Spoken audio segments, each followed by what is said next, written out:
नमस्कार साथियों, स्वागत है आप सभी एस्पिरेंट का इस आइकॉनिक एस्पिरेंट पे। साथी कैसे हैं आप लोग? आशा करता हूं कि सभी लोग अच्छे होंगे और अपने तैयारी को बहुत अच्छे ढंग से कर रहे होंगे।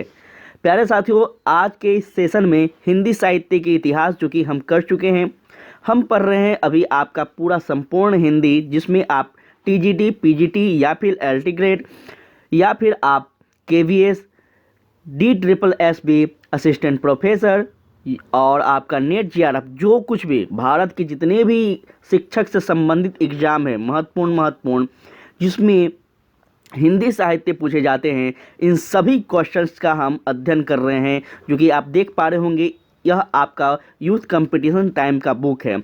इसमें जितने भी अब तक जो भी हिंदी साहित्य से क्वेश्चन हुए हैं जिस भी एग्जाम में, उन सभी क्वेश्चंस का आपको यहाँ पे संग्रह मिल रहा है। जो कि आप देख पा रहे होंगे, उत्तर प्रदेश, उत्तराखंड, मध्य प्रदेश, बिहार, छत्तीसगढ़, झारखंड, राजस्थान, किसी भी राज्य के आप एग्ज़ाम दे रहे हो शिक्षक भर्ती से संबंधित, तो आपके लिए महत्वपूर्ण है। हम बात करें तो साथियों, कल के क्लास में हम हिंदी साहित्य के इतिहास का अध्ययन किए थे। इससे संबंधित जितने भी क्वेश्चन अब तक पूछे गए हैं, सारा का सारा हम किए हैं, जो कि लगभग 3 पार्ट में कवर हुआ है। ठीक है, तो आप लोग उसको जरूर देखेंगे। और आज की क्लास में हम आदिकालीन साहित्य की कुछ प्रमुख प्रवृत्तियां हैं जिस पे हम बात करेंगे और देखेंगे कि किस किस एग्जाम में कब कब इससे संबंधित कितने क्वेश्चन पूछे गए हैं। तो चलिए चलते हैं टॉपिक की ओर। हो सके तो शेयर कर देंगे, अगर अच्छा लगे तो साथ ही लाइक कर दीजिएगा और सब्सक्राइब करना मत भूलिएगा। चलिए साथियों, ध्यान दीजिएगा, आदिकालीन हिंदी साहित्य की प्रमुख प्रवृत्तियां का आज अपना यह पहला लेक्चर होगा, जिसमें क्वेश्चन नंबर फर्स्ट आपके समक्ष है। आंसर भी जल्दी जल्दी आप लोग देते चलेंगे। क्वेश्चन है, किस विद्वान ने हिंदी साहित्य के प्रारंभिक काल को वीरगाथा काल का नाम दिया है? जो कि पीजीटी परीक्षा 2005 में क्वेश्चन पूछे गए हैं, आप यहाँ पे देख रहे होंगे। साथियों, जल्दी से आंसर अपना देते चलेंगे। इसका राइट आंसर होगा आपका ऑप्शन नंबर बी, आचार्य रामचंद्र शुक्ल के द्वारा। ठीक है, आचार्य रामचंद्र शुक्ल के द्वारा जो है इसका राइट आंसर होगा, याद रखेंगे। ठीक है, चलिए थोड़ा सा और भी बहुत सारे विद्वान हैं जिनके बारे में भी आपको जानना चाहिए, ताकि हो सकता है ये क्वेश्चन ना देखकर किसी और के बारे में पूछ ले तो आप याद रखेंगे। ठीक है, हिंदी साहित्य के विभिन्न विद्वानों ने प्रारंभिक काल का विभिन्न विभिन्न नामों से क्या किया है, तो वर्गीकृत किया है, याद रखेंगे। जिसमें सबसे पहला व्यक्ति आते हैं आपका डॉक्टर ग्रिशंस। डॉक्टर ग्रिशंस ने यह प्रारंभिक काल को क्या कहा है, तो चारण काल कहा है, याद रखेंगे। उसके बाद आते हैं दूसरा महत्वपूर्ण व्यक्ति, जो कि मिश्रबंधु। मिश्रबंधु जो हैं, यह आपका प्रारंभिक काल को क्या कहते हैं, तो प्रारंभिक काल ही कहते हैं। तीसरा व्यक्ति हैं डॉक्टर गणपति चंद्र गुप्ता, जो कि प्रारंभिक काल ही कहे हैं। आचार्य रामचंद्र शुक्ल जो हैं, इसको वीरगाथा काल कहते हैं, याद रखेंगे। उसके बाद राहुल सांस्कृत्यायन है, जो कि इस व्यक्ति के द्वारा अगर हम बात कर ले तो यह आपका प्रारंभिक हिंदी को सिद्ध सामंत काल के नाम से जानते हैं। महावीर प्रसाद द्विवेदी जो है, यह आपको याद रखना है, क्या कहते हैं, तो यह आपको विजपन काल कहते हैं। ठीक है, विश्वनाथ प्रसाद जो कि मिश्र वीर काल कहते हैं, तथा नेक्स्ट जो है आपका हजारी प्रसाद द्विवेदी, यह आपको आदिकाल के नाम से यह पुकारते हैं प्रारंभिक हिंदी के समय को। उसके बाद आपका है साथियों डॉक्टर राम कुमार वर्मा, जो कि चारण काल या फिर आपका संधि काल के नाम से जानते हैं। तो यह कुछ प्रमुख व्यक्ति थे, प्रमुख साहित्यकार थे, जो कि अलग अलग प्रारंभिक समय के हिंदी को अपने अपने ढंग से नामों का उल्लेख किए हैं। क्लियर है? किसी के बारे में भी कभी आपसे पूछा जाए तो आई होप कि आप इसका जवाब दे पाएंगे। नेक्स्ट क्वेश्चन कहता है, आदिकाल के नामकरण से संबंधित कौन सा युग्म अशुद्ध है? जल्दी जल्दी आंसर दीजिए। अशुद्ध पूछ रहा है आपसे, आप लोग जल्दी बताएं। तो याद रखना है सिद्ध सामंत युग, जो कि राहुल सांस्कृत्यायन के साथ बिल्कुल सही है। नेक्स्ट है आपका संधि काल और चारण काल, जो कि डॉक्टर राम कुमार वर्मा के द्वारा, यह भी सही है। गलत कौन है, तो याद रखेंगे ऑप्शन नंबर ए, विजपन काल, जो कि मिश्रबंधु के द्वारा नहीं बोला गया है। ठीक है, विजपन काल जो है यह महावीर प्रसाद द्विवेदी के द्वारा कहा गया है, याद रखेंगे, काफ़ी महत्वपूर्ण है। आगे बढ़ें। चलिए नेक्स्ट क्वेश्चन है जो कि यह देखिए, यह क्वेश्चन आपका क्या था, तो प्रवक्ता परीक्षा 2009 में पूछे गए प्रश्न थे, इसको थोड़ा याद रखेंगे। नेक्स्ट तीसरा क्वेश्चन कहता है आपका, यह है आपका नवोदय विद्यालय परीक्षा में पूछा गया क्वेश्चन 2014 में। क्वेश्चन है हिंदी साहित्य के प्रथम काल को वीर काल किसने कहा है? जल्दी बताइए, ऑप्शन में आप लोग आंसर देते चलेंगे। हिंदी साहित्य के प्रथम काल को वीर काल किसने कहा है? प्यारे साथी, इसका राइट आंसर हो जाएगा क्या? तो यह आपका हो जाएगा ऑप्शन नंबर सी, अर्थात विश्वनाथ प्रसाद मिश्रा। ठीक है, विश्वनाथ प्रसाद मिश्रा जो हैं, इन्होंने हिंदी साहित्य के प्रथम काल को क्या कहा है साथियों? तो वीर काल कहा है, याद रखेंगे। आगे बढ़ें, नेक्स्ट क्वेश्चन कहता है क्या, इस पे बात करते हैं। नेक्स्ट प्रश्न कहता है आपका, हिंदी के प्रारंभिक काल को वीरगाथा काल नाम किसने दिया? बहुत इंपॉर्टेंट है और यह प्रश्न आपका टीजीटी परीक्षा 2009 में पूछे गए क्वेश्चन है। जल्दी बता दीजिए इसका राइट आंसर क्या होगा? वीरगाथा काल, जो कि अभी हम आपको ऊपर वाले स्लाइड में डिस्कस किए थे। याद रखेंगे, आचार्य रामचंद्र शुक्ल के द्वारा जो है हिंदी के प्रारंभिक काल को वीरगाथा काल के नाम से पुकारा गया है। बढ़ें आगे, नेक्स्ट हम बात करते हैं। नेक्स्ट क्वेश्चन कहता है आपका, यहाँ ध्यान दीजिएगा, थोड़ा सा आपसे रिक्वेस्ट है कि आप लोग चैनल पे नए आए हैं तो प्लीज़ चैनल को थोड़ा शेयर कर देंगे और हो सके तो अपना फीडबैक जरूर दीजिएगा। अभी आपको इस चैनल पर शिक्षक भर्ती से संबंधित संपूर्ण सिलेबस कवर करवाया जाएगा, चाहे आप बिहार की बात कर ले, यूपी की बात कर ले, या फिर किसी राज्य की बात कर ले, या हम नेट जीआरएफ की ही बात क्यों ना कर लें, सब कुछ आपको यहाँ पे करवाया जाएगा। बस आप लोग सब्सक्राइब करें और अपना डिमांड जो भी हो आप लोग बताया कीजिए। चलिए नेक्स्ट क्वेश्चन कहता है, आदिकाल को वीर गाथा काल किसने कहा? बार बार आप देखें क्वेश्चन को दोहराया गया है, अर्थात क्वेश्चन जो है इंपॉर्टेंट है और यह आपका टीजीटी परीक्षा 2011 में पूछे गए प्रश्न है। इसका राइट आंसर तो आपको पता ही होगा, हजारी प्रसाद द्विवेदी क्या हो जाएगा? चलिए जल्दी बताइए, आगे बढ़ें। तो देखिए, यह आपका option number C Ramchandra Shukla हो जाएंगे, याद रखना है। हम तो बस आपको थोड़ा सा परेशान करने का कोशिश कर रहे थे। ठीक है, चलिए बढ़ते हैं आगे। हम देखना चाह रहे थे कि आप सभी का याददाश्त कैसा है। हिंदी साहित्य के आदिकाल के लिए ध्यान दीजिएगा, सिद्ध सामंत युग बहुत इंपॉर्टेंट है के नाम से किसने पुकारा है? हिंदी के प्रारंभिक काल को, जो कि आदिकाल को सिद्ध सामंत युग जो है, यह किसने कहा? बता दीजिए जल्दी से, अभी हम थोड़ा देर पहले डिस्कस किए थे। यह आपका 2009 का क्वेश्चन है जो कि पूछा गया था प्रवक्ता की परीक्षा में। इसका राइट आंसर होगा क्या, जल्दी बताएं। तो यह आपका होगा राहुल सांस्कृत्यायन। राहुल सांस्कृत्यायन के द्वारा साथियों याद रखिएगा कि हिंदी साहित्य के प्रारंभिक काल अर्थात आदिकाल को जो है यह आपका क्या है, तो सिद्ध सामंत युग के नाम से पुकारा गया था। आगे बढ़ें, चलिए नेक्स्ट क्वेश्चन कहता है आपका, यहाँ ध्यान दीजिएगा, आदिकाल को सिद्ध सामंत युग किसने कहा? फिर से वही क्वेश्चन, अर्थात यह आप दूसरे परीक्षा की बात कर रहे हैं। यह आपका जो है यहाँ पे देखिए प्रवक्ता परीक्षा में पूछा गया था और यहाँ पीजीटी 2004 में पूछे गए हैं। मतलब समझ सक रहे होंगे आप लोग कि जो आपको यहाँ पे कंटेंट दिया जा रहा है कितना इंपॉर्टेंट है, और इतना ही से आपको इर्द गिर्द पढ़ना है, इतना ही आपको एग्ज़ाम में, चाहे कोई भी एग्ज़ाम दे, बिहार शिक्षक हो या फिर किसी भी प्रकार का शिक्षक भर्ती का एग्ज़ाम हो, हिंदी साहित्य जो है इतना ही घूमेगा, बस इतना कर लीजिए। इसका राइट आंसर क्या होगा? तो साथियों राहुल सांस्कृत्यायन होंगे। ठीक है, बढ़ें आगे, चलिए नेक्स्ट क्वेश्चन कहता है, हिंदी साहित्य के आदिकाल को सिद्ध सामंत युग नाम किसने दिया? देखिए कितना दोहराया गया क्वेश्चन है, थोड़ा सा आप भी इरिटेट हो जाएंगे ऐसे क्वेश्चन को देखिएगा तो। लेकिन याद रखेंगे हम क्या कर रहे हैं, तो क्वेश्चन बैंक को कर रहे हैं।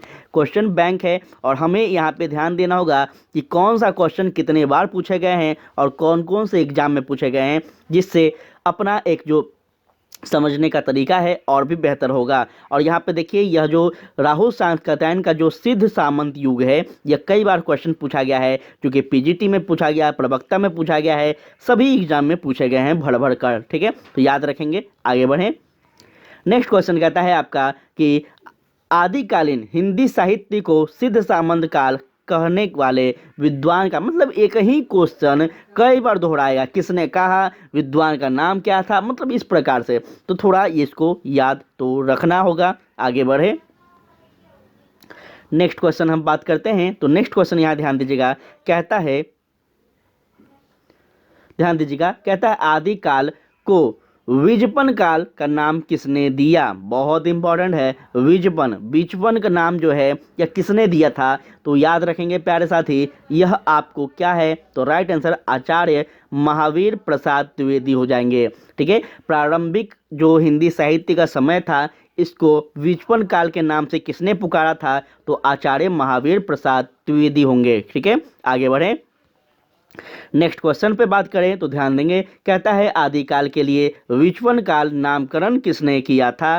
फिर से वही व्यक्ति हैं, कौन है, तो याद रखना है महावीर प्रसाद द्विवेदी हैं, जो कि यह आपका पीजीटी में पूछा गया था, यह आपका टीजीटी में पूछा गया है। ठीक है, तो चलिए आगे बढ़ते हैं और भी चीज़ों को देखते हैं कि देखिए क्वेश्चन जो है आपका जो सिलेबस है हिंदी साहित्य का या फिर हिंदी किसी भी प्रकार से हम बात कर लें, जो सिलेबस है उस सिलेबस के अकॉर्डिंग अगर हम बात करें तो आपको बस इतना ही पढ़ना है, जो कि यह हम आपको जो बुक दे रहे हैं, जो बुक हम आपको अभी पढ़ा रहे हैं, यह भारत के जितने भी शिक्षकों का एग्ज़ाम होता है, सभी एग्ज़ाम का कहीं ना कहीं हिंदी साहित्य के लिए जितने भी एग्ज़ाम होते हैं सबका निचोड़ है और सारे क्वेश्चन जो है यहाँ पर लिखे गए हैं।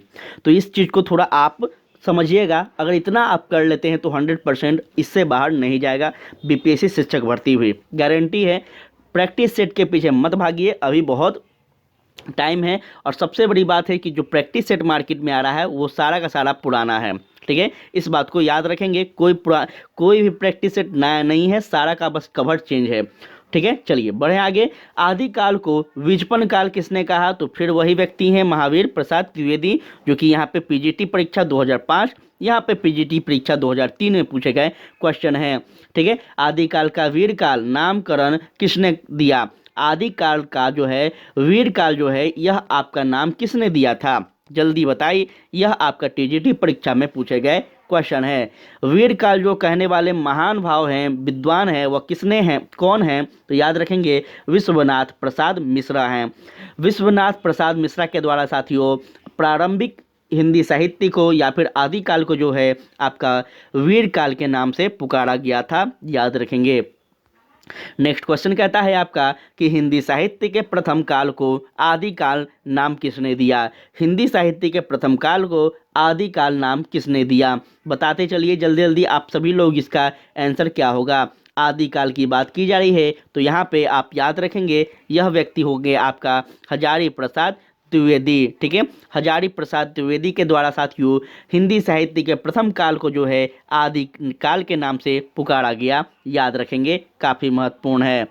ठीक है, नेक्स्ट क्वेश्चन पर बात करें तो कहता है निम्नलिखित में से कौन सा नाम आदिकाल का नहीं है। बहुत इंपॉर्टेंट क्वेश्चन है और अब देखिए आपको नया नया प्रश्न देखने को मिल रहा है, निम्नलिखित में से कौन सा नाम जो है यह आदिकाल का नहीं है।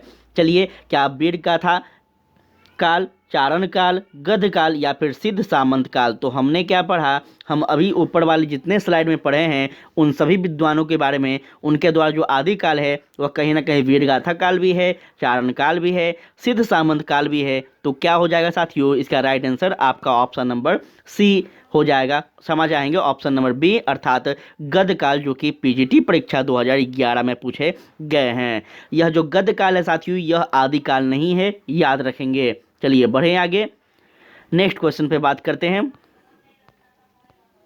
ध्यान दीजिएगा, कहता है नेक्स्ट क्वेश्चन आपका आदिकाल, ध्यान दीजिएगा, आदिकाल को प्रारंभिक काल के नाम से किसने पुकारा है। आदिकाल को प्रारंभिक काल के नाम से किसने पुकारा है, इसका राइट आंसर क्या है, तो याद रखेंगे मिस्र बंधु के द्वारा। ठीक है, मिस्र बंधु के द्वारा। ठीक है, इसको थोड़ा सा आप याद रखेंगे, मिस्र बंधु के द्वारा साथियों आदिकाल को प्रारंभिक काल माना गया है। एक और बात याद रखेंगे कि मिस्र बंधु के द्वारा हिंदी साहित्य का भी इतिहास जो है लिखा गया है, जो कि किस पुस्तक से हमें प्राप्त होता है, तो याद रखेंगे मिस्र बंधु विनोद, याद रखेंगे मिस्र बंधु विनोद। ठीक है, चलिए आगे बढ़ें, कुछ इनके बारे में इंपॉर्टेंट चीज़ें हैं जो कि जानना होगा आप सभी को, ध्यान दीजिएगा। उत्तर प्रदेश माध्यमिक शिक्षा सेवा चयन बोर्ड ने अपनी प्रारंभिक उत्तर कुंजी, इस प्रश्न का उत्तर जो है विकल्प दिया है। ठीक है, उत्तर प्रदेश सेवा जो यूपीपीएससी है जो बोर्ड, उसके द्वारा जो है इसका right answer option number B माना गया है।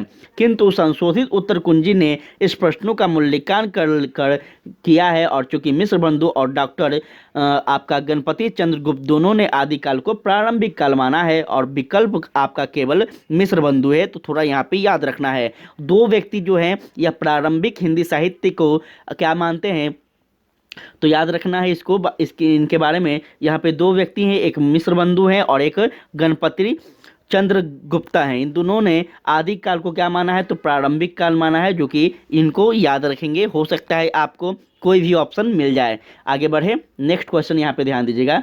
नेक्स्ट क्वेश्चन क्या कहता है, कहता है सूची 1 का मिलान सूची 2 में कीजिए और दिए गए कुट के सही उत्तर का चयन कीजिए। देखते हैं, सूची 1 जो है यह इतिहासकार है और इनके द्वारा दिए गए नामकरण है। तो आचार्य रामचंद्र शुक्ल के बारे में बता दीजिए, इनका कथन क्या था हिंदी साहित्य के बारे में। तो आचार्य रामचंद्र जो शुक्ल होंगे यह आपका वीर गाथा कहे थे। डॉक्टर हजारी प्रसाद द्विवेदी जो है यह आपको क्या कहते हैं, तो प्रारंभिक काल कहते हैं। क्या, जल्दी बताते चलिए क्या है, कहते हैं मिश्र बंधु। अगर हम बात कर ले तो मिश्र बंधु जो है यह प्रारंभिक काल कहते हैं, अभी जस्ट हम लोग पढ़े हैं। राहुल सांस्कृतायन जो है यह आपको क्या कहते हैं, तो सिद्ध सामंत काल कहते हैं। और आपको याद रखना है डॉक्टर हजारी प्रसाद द्विवेदी जो है यह आपका आदिकाल कहते हैं। तो क्लियर हो गया इन चारों महान भाव के बारे में। यहाँ पे हम अब आंसर को भी देख लेते हैं, तो क्या हो जाएगा आपका ऑप्शन नंबर डी, अर्थात यह वाला आंसर बिल्कुल सही होगा। ठीक है, चलिए आगे बढ़ते हैं। नेक्स्ट क्वेश्चन कहता है, यहाँ पे थोड़ा सा इनके बारे में देख लीजिए। वैसे तो हम बता दिए हैं, देखिए इतिहासकार हैं और इनके द्वारा दिए गए नाम, जिसमें सबसे पहले व्यक्ति हैं आचार्य रामचंद्र शुक्ल, इनके द्वारा वीरगाथा काल कहा गया है, जो हम बता दिए हैं। उसके बाद डॉक्टर हजारी प्रसाद द्विवेदी जो कि आदिकाल कहते हैं। राहुल सांस्कृतायन आपको बता ही दिए हैं, सिंध सामंत काल कहते हैं, और मिश्र बंधु जो है प्रारंभिक काल कहते हैं। नेक्स्ट क्वेश्चन पे बात करते हैं, ध्यान दीजिएगा। कहता है नेक्स्ट क्वेश्चन आपका, इनमें से किस साहित्यकार ने अपने इतिहास ग्रंथ में हिंदी के गद्य साहित्य को गद्य का अभिभाव, गद्य का प्रवर्तन, गद्य का प्रसार तथा गद्य की वर्तमान गति नामक खंडों में विभक्त करके विवेचना किया है? जल्दी से बता दीजिए, इंपॉर्टेंट क्वेश्चन है और क्वेश्चन थोड़ा आपको पढ़ना होगा, क्योंकि क्वेश्चन जो है इसमें बहुत बड़ा है और एक क्वेश्चन में याद रखेंगे लगभग आपका इसमें 3 क्वेश्चन आपको इसमें डाला गया है। तो थोड़ा सा सोच समझ के आंसर देते चलेंगे, क्या हो जाएगा इसका राइट आंसर। बच्चन सिंह हैं, आपका रामचंद्र शुक्ल हैं, शिव सिंह सेंगर हैं, और आपका राम शंकर शुक्ल रसाल हैं। कौन हो जाएंगे इसमें से, जल्दी बताएं। तो यह आपका याद रखना है रामचंद्र शुक्ल होंगे। साथियों, रामचंद्र शुक्ल के द्वारा जो है इतिहास ग्रंथ में हिंदी के गद्य साहित्य को गद्य अभिभाव, गद्य का प्रवर्तक, गद्य का प्रसार और गद्य की वर्तमान गति नामक खंडों में विभक्त किया गया है, याद रखेंगे। चलिए थोड़ा इनके बारे में डिस्कस कर लेते हैं, ताकि आपको आने वाले समय में इनके बारे में अच्छे से जानकारी हो और आप एग्जाम को टैकल कर पाएँ। ध्यान दीजिएगा, आचार्य रामचंद्र शुक्ल ने अपने इतिहास ग्रंथ में हिंदी के गद्य साहित्य को इस प्रकार विभक्त किया है, जो कि पहला आप देखें गद्य का अभिभार, इसका जो प्रारंभ होता है यह आपको 1900 से लेकर 1925 तक माना गया है। उसके बाद आधुनिक गद्य साहित्य की परंपरा का प्रवर्तक जो कि प्रथम उत्थान था, और यह आपका 1925 से 50 इसका समय काल निर्धारण किया गया है। फिर आता है गद्य साहित्य का प्रसार, जो कि यह द्वितीय उत्थान इसको माना गया है, और इसका समय काल जो है 1950 से 75 माना गया है। और जो चौथा है यह आपका गद्य साहित्य की वर्तमान गति, जो कि तृतीय उत्थान था, और इसका समय जो है यह आपका 1975 से वर्तमान समय तक माना गया है। क्लियर है। तो ये चारों प्रकार के जितने भी हिंदी साहित्य के चारों जो प्रकार हैं इसको याद रखेंगे, इस प्रकार से आपके लिए इम्पॉर्टेंट है। आगे बढ़ें, नेक्स्ट क्वेश्चन कहता है, ध्यान दीजिएगा, बौद्ध धर्म से जुड़े हुए साहित्य की क्या भाषा थी? बहुत इंपॉर्टेंट क्वेश्चन है। बौद्ध धर्म से जुड़ा हुआ जो साहित्य की भाषा थी साथियों, याद रखेंगे वह क्या थी? तो वह आपका पाली थी। क्या थी? पाली भाषा था। यही भाषा जो है बौद्ध धर्म का प्रचार प्रसार का एक क्या था, तो अपना भाषा था। और सबसे इम्पोर्टेंट बात याद रखेंगे कि 6ठी शताब्दी में भारत का जो जन भाषा था वो भी क्या था, तो पाली ही था, ये याद रखेंगे। इसलिए इस धर्म का जो भाषा होता है प्रचार प्रसार का, वो पाली होता है। चलिए आगे बढ़ते हैं, थोड़ा सा डिटेल में जान लीजिए, बहुत सारे विद्यार्थी यहाँ नए होंगे। प्राकृत भाषा के विविध रूप हैं जिनमें पाली प्राकृत का संबंध बौद्ध धर्म के ग्रंथों से है और अर्धमागधी का संबंध जैन धर्म के ग्रंथों से है। ठीक है, तो इसको याद रखेंगे, प्राकृत भाषा जो है यह अर्धमागधी से ही निकले हैं। जहाँ जहाँ बौद्ध धर्म का प्रचार हुआ है वहाँ वहाँ पाली भाषा पहुँची है, और जैन धर्म के साथ अर्धमागधी जो कि प्राकृत भाषा को साहित्यिक महत्व, याद रखेंगे, प्राकृत भाषा को साहित्यिक महत्व पूर्व की तुलना में पश्चिम से अधिक प्राप्त है। और याद रखेंगे इनमें भी विशेष रूप से आपका महाराष्ट्री प्राकृत भाषा जो है यह प्रधान रूप है, यह आपको याद रखना है। तो यहाँ पे प्राकृत भाषा के बारे में कुछ विशेषता थी, इसको याद रखेंगे, हो सकता है इसमें से ही आपका नया क्वेश्चन बन जाए। आगे बढ़ें, नेक्स्ट क्वेश्चन कहता है निम्नांकित में से अपभ्रंश प्रभावित हिंदी रचना कौन सी है। बहुत इंपॉर्टेंट है क्वेश्चन, थोड़ा सा आप लोग यहाँ ध्यान से सुनेंगे तो उम्मीद है आप आंसर कर पाएंगे। निम्नलिखित में से अपभ्रंश प्रभावित हिंदी रचना कौन सी है। प्यारे साथी, इसका राइट आंसर होगा आपका भरतेश्वर बाहुबली रास। भारतेश्वर बाहुबली रास जो है इसका राइट आंसर होगा, याद रखेंगे। इसका आपका पीजीटी परीक्षा 2004 में यह क्वेश्चन पूछा गया है। चलिए थोड़ा इसके बारे में डिस्कस किया जाए, ध्यान दीजिएगा। अपभ्रंश में रास नामक पहली रसद कृति जो है यह आपका भरतेश्वर बाहुबली रास के द्वारा रचित गई है, और यह आपका 1184 ईस्वी में जो है साथियों इसकी रचना की गई है, जिसे विद्वानों ने रास परंपरा का प्रथम ग्रंथ घोषित किया। तो देखिए क्वेश्चन जो है यहाँ से भी उठ सकता है कि रास परंपरा का प्रथम ग्रंथ किसे माना गया है। तो याद रखेंगे यह आपका हो जाएगा क्या, तो साथियों यह हो जाएगा अपभ्रंश में रास नामक पहली रसद कृति जो है इसको माना गया है। इसकी रचनाकार कौन है, तो भरतेश्वर बाहुबली रास हैं, क्योंकि रास काव्य की सभी प्रकृतियों के बीच इसमें प्राप्त हो जाते हैं। साथ ही हिंदी साहित्य की ऐतिहासिक विकास की दृष्टि से इस ग्रंथ का बहुत क्या है, तो महत्व है। क्लियर है, आगे बढ़ें तो यहाँ ध्यान दीजिएगा, कुमाऊं रासों के 43 छंद प्राप्त हुए हैं, यह भी आपको याद रखना है। इस काव्य के कवि का नाम तो अज्ञात है, परंतु याद रखना है एक स्थल पर दलपति विजय शब्द देखकर आलोचकों ने क्या किया है, तो अनुमान लगाया है कि दलपति विजय ही मुखाप रासों का कवि था। ठीक है, तो ये थोड़ा आपको याद रखना है प्यारे साथी कि क्या हुआ था कि इस जो रचनाकार है, यह रचनाकार का जो कवि हैं यह अज्ञात हैं, परंतु एक स्थान पे कुछ साक्ष्य मिले हैं। वह साक्ष्य क्या है, तो एक स्थल पर दलपति विजय शब्द देखकर आलोचक जो हैं हिंदी साहित्य के, वह यह अनुमान लगाते हैं कि दलपति विजय ही मुखाप रासों का क्या है, तो कवि था। ठीक है, यह आपको याद रखना है। आगे चलें, ध्यान दीजिएगा, ढोला मारू राग दुहा अपने मूल रूप से उपलब्ध नहीं हुए हैं। यह लोक काव्य दोहा बंद था और मौखिक परंपरा में सुना गया जाता था। थोड़ा सा इनको याद रखेंगे, ये लाइन थोड़ा इंपॉर्टेंट नहीं है, लेकिन हाँ ये वाले लाइन जो है ये सारे इंपॉर्टेंट है। इसको थोड़ा आप लोग नोट डाउन करेंगे तो बेहतर होगा, नहीं तो आपको पीडीएफ टेलीग्राम पे मिलता रहेगा। नेक्स्ट क्वेश्चन पे चलते हैं, कहता है अपभ्रंश प्रभावित हिंदी रचना कौन सी है। अपभ्रंश प्रभावित हिंदी रचना कौन सी है। नवोदय विद्यालय की प्रवक्ता परीक्षा में 2014 में क्वेश्चन पूछा गया है, आप आंसर करिए। तो यह होगा आपका भरतेश्वर बाहुबली रास, जो कि इन्हीं के द्वारा रचित है, याद रखेंगे। आगे चलते हैं और भी प्रश्नों को देखते हैं, ध्यान दीजिएगा। कहता है 11वीं शताब्दी में रचित लोक भाषा काव्य है, बहुत बहुत ज़्यादा इंपॉर्टेंट है। 11वीं शताब्दी में रचित लोक भाषा काव्य क्या है। नवोदय विद्यालय आपका परीक्षा में पूछा गया है, जो कि यह आपका 2014 का एग्जाम में पूछे गए क्वेश्चन है। देखिए जितने भी भारत के संबंधित जितने भी बड़े बड़े शिक्षकों का एग्ज़ाम होता है, उन सभी एग्ज़ामों का यहाँ पे जो क्वेश्चन होता है हिंदी साहित्य का सारा कलेक्ट करके आपको दे रहे हैं। तो याद रखेंगे, इससे वेस्ट आपका क्लास कहीं नहीं मिलेगा अब तक। बस एक बार शेयर करते चलेंगे, जितने भी आपके साथी संगत हैं उनको भी बताते चलिएगा।